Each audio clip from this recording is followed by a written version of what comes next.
कसरे शहावत का बेहतरीन हल बीवी है। अन अबी कबशतल अनमारीजी क़ाल कान रसूलुल्लाह सल्लल्लाहु अलैहि वसल्लम जालिसन फी अस्हाबिही फदखल सुम्मा खरजा वक़द इग़तसल क़ुलना या रसूलल्लाह क़द कान शैउन क़ाल अजल मर्रत बी फुलानतु फवक़अ फी क़ल्बी शहवतुन निसाई फ़अतैतु बाज़ अज़वाजी फ़असबतुहा फ़कज़ालिक फ़फ़अलू फ़इन्नहु मिन अमाइल आमालिकुम इत्यानुल हलाल। हज़रत अबू कबशा अनमारी कहते हैं, रसूलुल्लाह सल्लल्लाहु अलैहि वसल्लम अपने सहाबा के साथ तशरीफ फरमा थे। अचानक अंदर चले गए, गुस्ल करके बाहर तशरीफ लाए। हमने कहा अल्लाह के रसूल कुछ काम पड़ गया था। आपने फरमाया हाँ, फुलां औरत मेरे पास से गुजरी तो मेरे दिल में औरत की तलब पैदा हुई, इसलिए मैं अपनी एक बीवी के पास गया और अपनी हाजत पूरी की। तुम भी ऐसे ही किया करो, हलाल चीज को इस्तेमाल करना अफजल है। तो बदकारी के फितने से महफूज रहने का बेहतरीन जरिया बीवी है। नबी सल्लल्लाहु अलैहि वसल्लम का हर अमल ऐसा था जिसकी वजह से उम्मत के लिए अल्लाह ताला की जानिब से रहनुमाई कर दी गई। तो जिस रब ने इंसान को बनाया है उसने ऐसे जज्बे इंसान के अंदर रखे हैं जिनको कंट्रोल करना बाज़ औक़ात इंसान के बस में नहीं होता।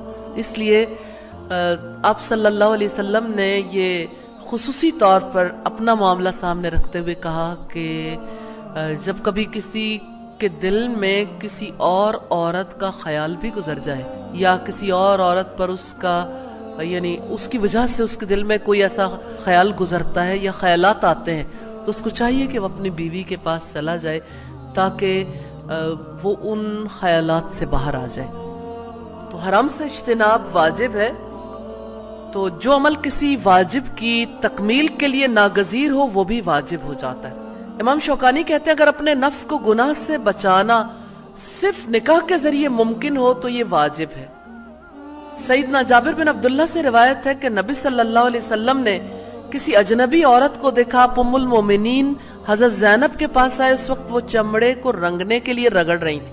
आपने अपनी जरूरत पूरी की और फिर बाहर तशरीफ लाए और फरमाया बेशक औरत शैतान की सूरत में आती है और शैतान की सूरत में जाती है, यानी उसे देखकर शैतानी ख्यालात भड़कते हैं। फिर जब तुम में से कोई किसी अजनबी औरत को देखे उस पर ख्यालात आए तो उसे अपनी बीवी के पास जाना चाहिए।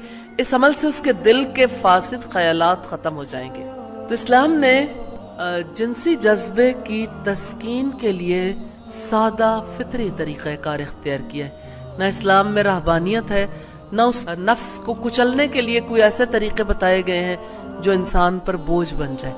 इस वजह से जैसे निकाह की तरगीब दिलाई है, इसी तरह से मुआशरे के अंदर रहते हुए किसी के भी हालात व वाक़यात मुख्तलिफ हो सकते हैं। सादा और आसान तरीका बता दिया गया कि किस तरह अपने आप को पाक रख सकते हो। तो निकाह ही जिनसी बहाव की दुरुस्तगी के लिए दुरुस्त तरीक़ाकार है, फाहिद फितरी रास्ता है। अगरचे निकाह बकाए नस्ल इंसानी का जरिया भी है, लेकिन दूसरी तरफ हम देखते हैं कि फितरत के सारे तकाज़ों की तकमील भी इसी से होती है। इंसान के रिश्ते भी इसी की वजह से तकमील को पहुंचते हैं और बायोलॉजिकल नीड्स की भी तस्कीन।